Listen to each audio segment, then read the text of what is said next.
గజ్వేల్ నియోజకవర్గంలో ఉన్నటువంటి MLA camp ఆఫీస్పై కొంతమంది కాంగ్రెస్ నేతలు దాడికి పాల్పడ్డారు. ఈ నేపథ్యంలో భాగంగా తెలంగాణ రాష్ట్రంలో ఉన్నటువంటి బీఆర్ఎస్ శ్రేణులు కాంగ్రెస్ పార్టీపై అలాగే రేవంత్ రెడ్డి ప్రభుత్వంపై తీవ్రంగా మండిపడుతూ ఉన్నారు. గజ్వేల్ నియోజకవర్గానికి సంబంధించి ఇప్పటికే బంద్ పిలుపునిచ్చారు. ఈ నేపథ్యంలో భాగంగా బంద్ కూడా విజయవంతమైందని మనం చెప్పుకోవచ్చు. ఒకసారి చూడవచ్చు విజువల్స్లో పూర్తి ఎత్తున కూడా మరి ఏదైతే ప్రజలు మరి వాళ్ళంతా కూడా బంద్లో పాల్గొన్నటువంటి పరిస్థితి కూడా కనబడుతూ ఉంది.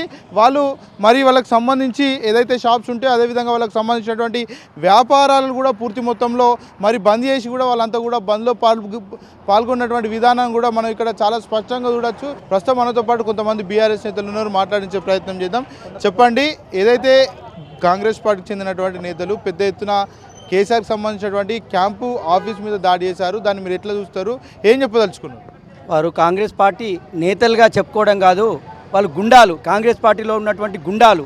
ఎందుకంటే ప్రజాస్వామ్యబద్ధంగా మీకు నిజంగానే యాక్ట్ ఉంటే మరి అధికారికంగా 2.5 సంవత్సరాలు అవుతుంది మీరు పెట్టాలనుకుంటే, అధికారులు ఉన్నారు, వారితో పెట్టవచ్చు. కానీ ఆంక్షారెడ్డి గారికి నేను హెచ్చరిస్తున్నా, నీకు తెలియకుండా నీ అయ్యని అడుగు. 5 ఏళ్ళు మరి ఎమ్మెల్యేగా ఉండగానే నీ అయ్యని తరిమిన రోజులు ఉన్నాయి, తెలంగాణ కోసం నిలదీసినటువంటి రోజులు ఉన్నాయి. మరి మేము ప్రజాస్వామ్యబద్ధంగా మేము కొట్లాడి తెలంగాణను తెచ్చుకున్నాం కనుకనే మేము నిబద్ధతను ఉన్నాం. మేము కనుక చిట్కేస్తే, నువ్వేసినట్టుగా మేము కనుక చిట్కేస్తే ఈ తెలంగాణలో కాదు మరి ఈ పొలిమేరలో దాటిస్తాం మేము. ఎందుకంటే ఇప్పటికైనా ఆంక్షారెడ్డి గారు, నువ్వు వార్డు మెంబర్కి తక్కువ పైరవ చేసుకొని పదవి తెచ్చుకోవచ్చు, కానీ ప్రజలలో నీ మనసును గెలుచుకో. నువ్వు పదవిని తెచ్చుకోవడం కాదు, నువ్వు గెలవాలంటే ప్రజలలో మనసును గెలుచుకో. చిట్కేలు కొట్టి కేసీఆర్ మీద చిట్కేలు కొడితే పెద్దదాన్ని అయితే అనుకుంటాను, కానీ బిడ్డ ఖబర్దార్, నువ్వు క్షమాపణ చెప్పకుంటే నేను గ్రామాలలో తిరగనియరు ఈ కేసీఆర్ సైనికులు అని చెప్పి నేను హెచ్చరిస్తున్నాను. కాలం పాటు బీఆర్ఎస్ పార్టీ కూడా అధికారంలో ఉంది, ఆ టైంలో మీరు కూడా ఇట్లనే వివరించారా? మేము అధికారంలో ఉన్నప్పుడు ఎవరి మీద దాడులు చేయలేదు, ఎలాంటి హింసకు ప్రేరేపించలేదు. తెలంగాణ ఉద్యమంలో కూడా ప్రజాస్వామ్యబద్ధంగా కేసీఆర్ గారి పిలుపు మేరకు మరి గౌరవ మా తెలంగాణ ముఖ్యమంత్రి కేసీఆర్ గారు అడుగుజాగర్లో నడుస్తూ తెలంగాణ వచ్చే వరకు ఎట్లా ఉన్నామో తెలంగాణ వచ్చినాక కూడా మరి 6 నిమిషాలు తెలంగాణ అభివృద్ధి కోసం పనిచేసినాం. తెలంగాణలో మరి గజ్వేల్లో ఎవరిని అడిగినా మరి కేసీఆర్ ఆనవాళ్ళు కనబడుతున్నాయని చెప్తున్నారు. నీ అయ్య గెలిచిండు 5 ఏళ్ళు ఉన్నాడు, మరి ఒక్కటన్నా మరి మా బాబాయ్ చేసిండు ఇక్కడ అభివృద్ధికి ఇది అని చెప్పుకోవడానికి ఏమన్నా ఉందా నీకు? ఏంటంటే ఏదో నేను కేసీఆర్ను విమర్శిస్తే నాకు పదవి వస్తుంది అనుకుంటున్నావు. నువ్వు రాజకీయ అజ్ఞానివి. నువ్వు కేసీఆర్ విమర్శిస్తే కాదు, ప్రజలలో మెప్పు పొందితే నీకు పదవి వస్తుంది, రేపు గెలుస్తావు. కానీ కేసీఆర్ను విమర్శించినంత మాత్రాన, కేసీఆర్ మరి క్యాంప్ ఆఫీస్ మీద దాడులు చేసినంత మాత్రాన నువ్వు పెద్దదానివి అవుతావు అంటే ఖబర్దార్ అని చెప్పి మేము హెచ్చరిస్తున్నాం. గజ్వేల్ నియోజకవర్గాన్ని ముఖ్యమంత్రి రేవంత్ రెడ్డి పెద్ద ఎత్తున డెవలప్మెంట్ చేస్తూ ఉన్నాడు, అందుకనే క్యాంపు కార్యాలయంలో ఫోటో పెడదామని వెళ్ళినామంటూ కూడా కాంగ్రెస్ పార్టీ నేతలు చెప్తా ఉన్నారు. నువ్వు అభివృద్ధి చేసుడేంది? గౌరవ మాజీ ముఖ్యమంత్రి మరి తెలంగాణ తొలి ముఖ్యమంత్రి కేసీఆర్ గారు 185 కోట్లతోని పోస్టింగ్లు ఇచ్చిండు. మరి గవర్నమెంట్ మారినంత మాత్రాన ఆ పోస్టింగ్లను క్యాన్సిల్ చేసి మరి పనులను రద్దు చేసినటువంటి చరిత్ర, నీచ చరిత్ర రేవంత్ రెడ్డిది. అవి తీసుకురా నువ్వు దమ్ముంటే.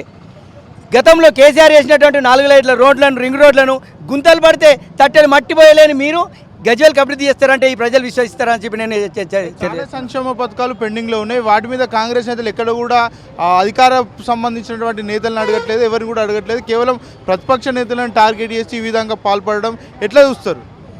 మీరు అభివృద్ధి అంటున్నారు. కేసీఆర్ గారు చేసుకుంటూ వచ్చిండు. 3 సంవత్సరాల ముందు ప్రాజెక్టు కట్టిన తర్వాత కొన్ని కాలువలు పెండింగ్లో ఉన్నాయి. మరి పక్కకే ఒకసారి అటు కెమెరా దింపండి, బస్టాండ్ కనబడుతుంది. 2.5 సంవత్సరాలు అవుతుంది. మరి మరి బస్తాల సిమెంట్తోనైనా అభివృద్ధి చేసిండ్రా? అదే నిదర్శనం. మరి రేవంత్ రెడ్డి నీకు గజ్వేల్ మీద ప్రేమ ఉంటే ఈ ఆంక్షారెడ్డి గారు ఏం చేస్తుండ్రు? మరి అది ఏందో ఒకసారి అడుగుమని చెప్పండి.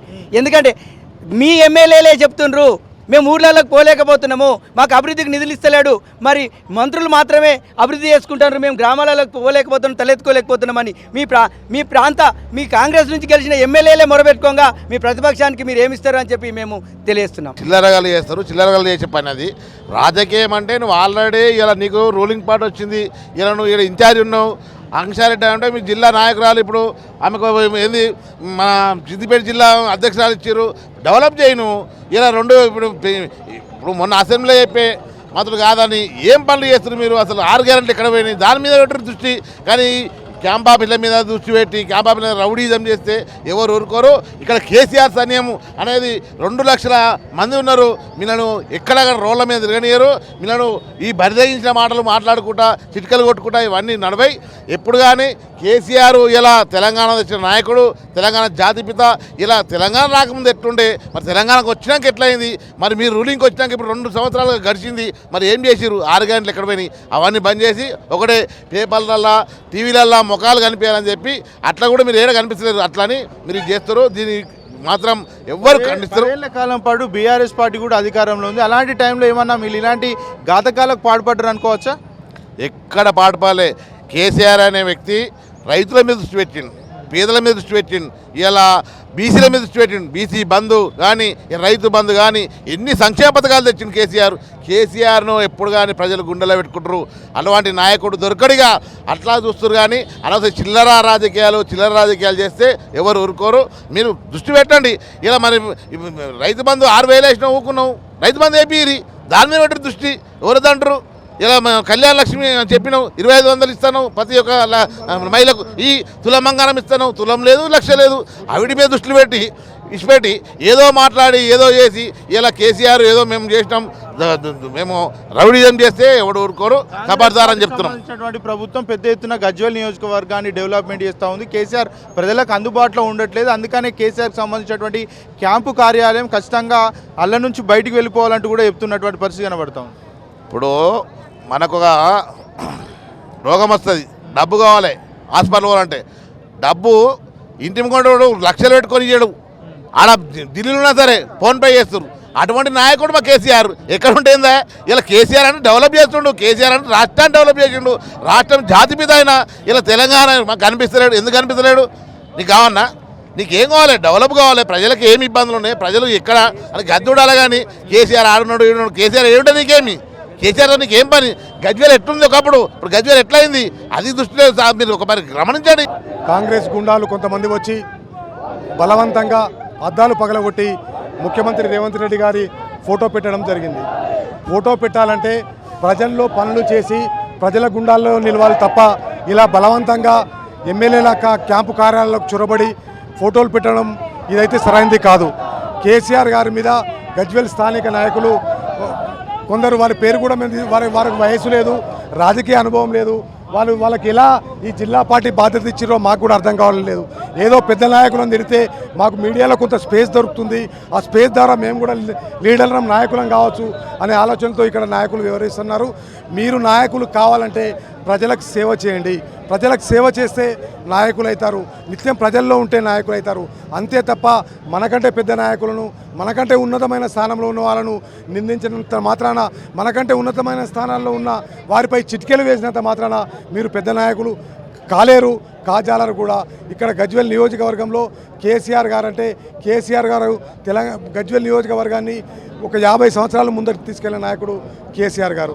ఈరోజు కేసీఆర్ గారు చేసిన సంక్షేమ పథకం మినాయించి వారు కట్టిన బిల్డింగ్లకు తప్ప మీరు సున్నాలు వేసే పరిస్థితులు కూడా మీరు ఇక్కడ లేరు. ఇక్కడ కొన్ని అక్కడక్కడ పనులు ఆగిపోయిన పనులు ఉన్నాయి, వాటిని ఇప్పటివరకు కూడా మీరు చేయడం లేదు. 180 కోట్ల రూపాయలు కేసీఆర్ గారి గవర్నమెంట్లో గజ్వేల్ నియోజకవర్గానికి శాంక్షన్ చేయడం జరిగింది. వారు ఆ నిధులను రేవంత్ రెడ్డి గారు ముఖ్యమంత్రి అయిన తర్వాత అవే నిధులను కొడంగల్కి తీసుకువెళ్లారు రేవంత్ రెడ్డి. మీకు దమ్ముంటే గజ్వేల్ నాయకులకు మీరు ఈ చిటికెలు వేయడం, రేవంత్ రెడ్డి గారి మీద చిటికెలు వేసి అవే 184 కోట్ల రూపాయలను గజ్వేల్కి తీసుకురండి. అప్పుడు మిమ్మల్ని ప్రజలు మెచ్చుకుంటారు తప్ప ఏదో మీడియాల స్పేస్ కోసం మేము తక్కువ కాలంలో పెద్ద నాయకులు అవుదామనే ఒక దురుద్దేశంతో ఒక మహోన్నత వ్యక్తి తెలంగాణ సాధించిన కేసీఆర్ గారిపైన మీరు ఇలాంటి చర్యలు చేయడం సరైంది కాదు. ఆయన సీఎం అయ్యా, ఏదో గఫలతో సీఎం అయిపోయింది ఆయన. కేసీఆర్ గారు అంటే జాతిపిత అండి. అది కేసీఆర్ గారి నుంచి ఇప్పుడు ఆయన మాకు పార్టీ కార్యకలాపాలు మొత్తం అక్కడికి వచ్చి ఆడ నుంచి చూసుకొని చేసుకునే పనులు అవి. ఆయన ఫోటో పెట్టాల్సిన అవసరం మాకు లేదు. ఆయన ఫోటో పెట్టాల్సిన అవసరం మాకు అసలే లేదు.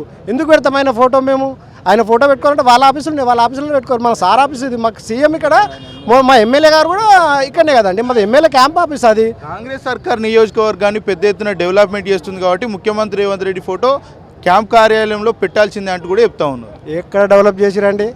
మా జిల్లా గురించి మాట్లాడతామండి మేము. మా జిల్లాలో మొత్తం బీఆర్ఎస్ఏ కొట్టుకొచ్చారు. వాళ్ళు గెలిచిన సర్పంచులను గెలిచిన పాపం వాళ్ళ దగ్గర పోయి కండువాలు కప్పి మా పార్టీలకు రండి అని తీసుకొస్తారు. కానీ వాళ్ళ సర్పంచులు గెలిచిన వాళ్ళు మొత్తం టోటల్లో మొత్తం మేము గెలిచాం. మొత్తం ఇప్పుడు మా పిల్లోడు ఉన్నాడు, మా పిల్లోడు మేము గెలిచాక వీళ్ళు ఏం చేస్తారు, బెదిరించి పోయి కండువా కప్పేసి మేము మా పార్టీలో అడిగినా మా పార్టీ నుంచి గెలిపించామని చెప్తున్నాండి. అది కరెక్ట్ కాదండి. వాళ్ళు చేసే పనులు చేయమనండి. ఫస్ట్ వాళ్ళు 6 గ్యారెంటీలు ఎక్కడ పోయినాయి? తులం బంగారం ఏది? బండి ఏది? ఆడపిల్లలకు స్కూటీ ఇస్తానన్నావు ఏది? ఎక్కడ పోయినాయి ఇవన్నీ?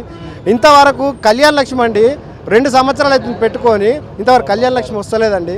మీరు వీటి మీద ఖండించండి. వచ్చి మా దగ్గరకు వచ్చి మా ఆఫీస్లో అద్దాలు వాళ్ళ కొట్టడం మీద పెద్ద గొప్పతనం కాదు.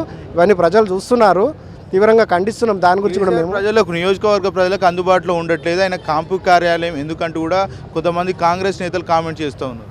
కేసీఆర్ అందుబాటులో లేనిదే మేము ఇక్కడ సీటు కొడతామా అండి?